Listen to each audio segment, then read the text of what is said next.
지구의 한계를 넘어서요. 지금 인류의 가장 뜨거운 경쟁이 펼쳐지는 곳, 바로 우주입니다.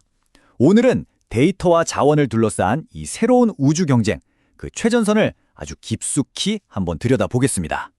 자, 기술 업계를 이끄는 두 거물이죠. 일론 머스크와 젠슨 황의 아주 대담한 예측으로 한번 시작해 볼게요. 이 한마디가 뭘 의미하냐면요. 우리가 컴퓨팅의 미래를 보는 방식 자체가 완전히 뒤바뀔 거라는 신호탄 같은 겁니다. 아니 근데 왜 세계 최고의 기술 기업들이 그 막대한 돈을 들여서 지구 궤도에 데이터 센터를 지으려고 하는 걸까요? 그 답은요, 바로 여기 지구에서 AI가 마주한 두 가지 엄청난 한계점 때문에 그렇습니다. 첫 번째 문제는 이거예요. AI가 정말 끝도 없이 에너지를 먹어치우고 그 과정에서 어마어마한 열을 뿜어낸다는 거죠. 이건 마치 지구에다가 거대한 난로를 계속해서 떼는 거나 마찬가지인데 이게 지상에서는 더는 감당하기가 힘든 수준까지 온 겁니다. 자, 이 그래프를 보시면 진짜 흥미로운 게 뭐냐면요. 컴퓨터를 돌리는 데 쓰는 에너지랑 그 뜨거워진 컴퓨터를 식히는 데 쓰는 에너지가 거의 똑같다는 거예요. 놀랍지 않나요? 그러니까 우리는 AI를 연산하는 능력만큼이나 그걸 식히는 데다가 막대한 자원을 그냥 쏟아붓고 있는 셈이죠. 그런데 말이죠. 우주로 나가면 이 두 가지 문제가 한 방에 해결됩니다. 무한정 쓸 수 있는 태양 에너지, 그리고 영하 270도에 달하는 자연의 완벽한 냉각 시스템이 그냥 공짜거든요. 지구에서 들었던 그 막대한 비용이 사실상 제로가 되는 그런 혁신이 일어나는 겁니다. 바로 이 엄청난 잠재력 때문에 지금 미국과 중국 사이에 아주 치열한 경쟁이 불붙었습니다. 누가 먼저 이 궤도 위의 두뇌를 차지하느냐에 따라서 미래 기술 패권의 향방이 완전히 갈릴 수 있으니까요. 근데 재밌는 건 두 나라가 전혀 다른 방식으로 접근하고 있다는 겁니다. 이 표를 보면 두 나라의 전략 차이가 아주 명확하게 보이죠. 미국은 스페이스X 같은 민간 기업의 혁신과 속도를 무기로 삼고 있고요. 반면에 중국은 막대한 국가 자본을 투입해서 장기적인 계획을 차근차근 실행에 옮기고 있습니다. 중국이 말하는 삼체 컴퓨팅 군집은 쉽게 말해 여러 위성들이 힘을 합쳐서 마치 하나의 거대한 슈퍼컴퓨터처럼 작동하는 그런 시스템을 말하는 거예요. 자, 그럼 이제 경쟁의 무대를 지구 궤도 넘어 저 멀리 달로 한번 옮겨가 볼까요? 지금 이곳에서는 말 그대로 21세기 버전 골드러시가 펼쳐지고 있습니다. 여기서 모두가 눈떡 들이는 건 바로 헬륨-3입니다.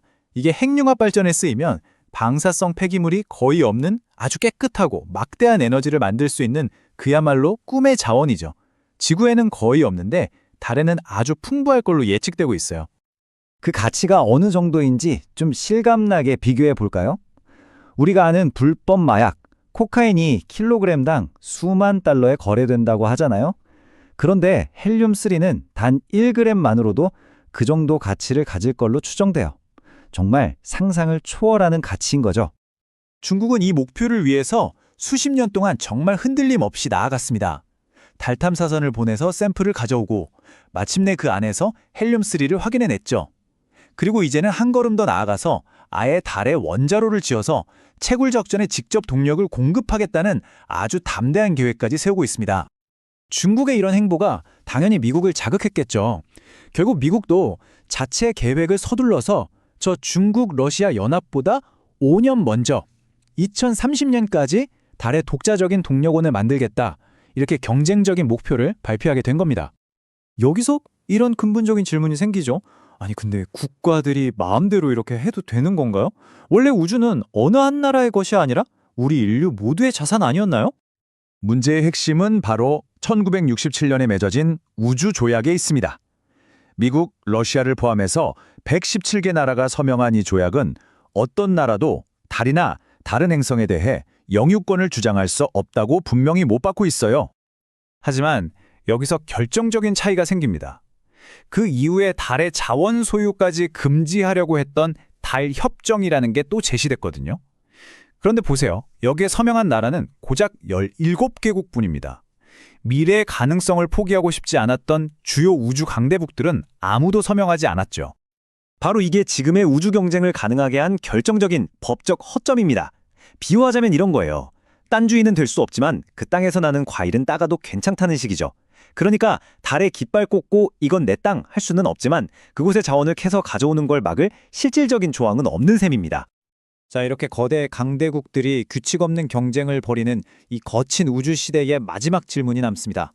그럼 한국 같은 다른 나라들은 대체 어떤 길을 가야 할까요? 지금 보면 두 가지 명확한 모델이 보입니다.